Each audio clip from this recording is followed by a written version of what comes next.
un recorrido sucinto, lo más amable posible, digamos, de 200 años de historia argentina, donde en cada etapa vamos poniendo de manifiesto las divisiones, la confrontación, los conflictos que hubo, y a su vez llegamos a una parte final que se llama tiempo de síntesis, donde nos preguntamos, por ejemplo, o ponemos de manifiesto que habiendo tanto conflicto, tanta grieta, ¿y qué pasa con los acuerdos? Y hay que buscarlos con lupa, porque esta búsqueda de acuerdos, que es lo que suele hacer avanzar a las naciones, en nuestra historia aparece muy poquito.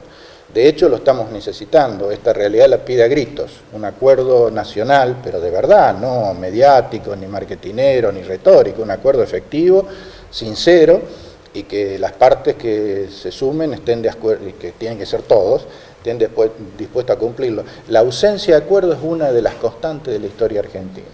Muchas veces esos conflictos, esas divisiones, no se resuelven de modo pacífico, sino cruento y violento, ni hablar del siglo XIX. La primera hora de la patria, los unitarios y federales, todo lo que vino después, la conquista del desierto, todo eso fue violento. Y en el siglo XX también.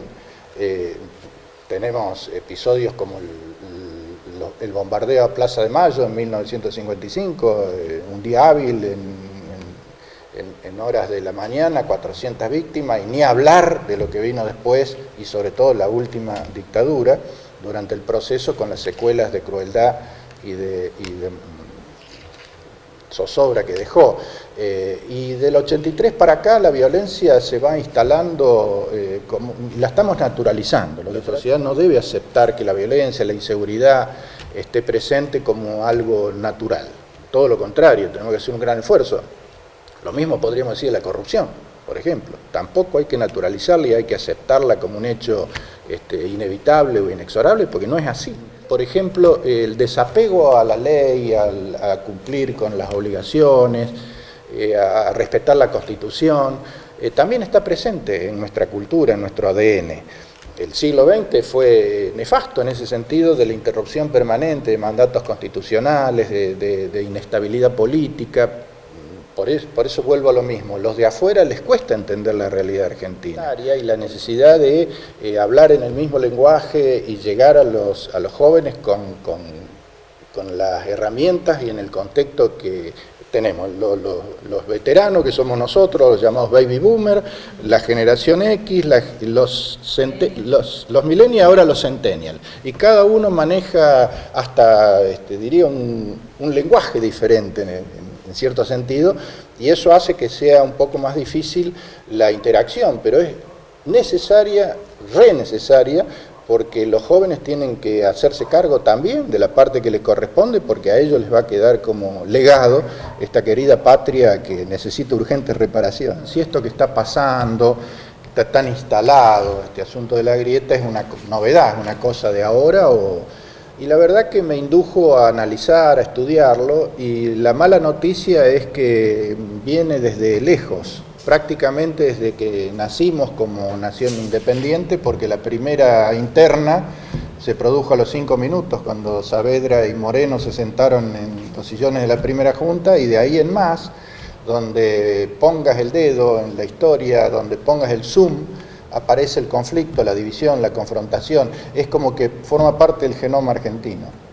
Un momento histórico complicado. Ningún momento se reproduce de modo literal, automático, igual a otros, ¿no?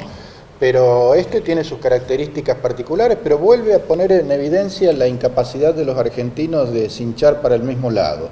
El enigma argentino para los de afuera es cómo puede ser que este país, teniendo tantas virtudes, tantas potencialidades, pudiendo estar peleando la punta, esté peleando el descenso.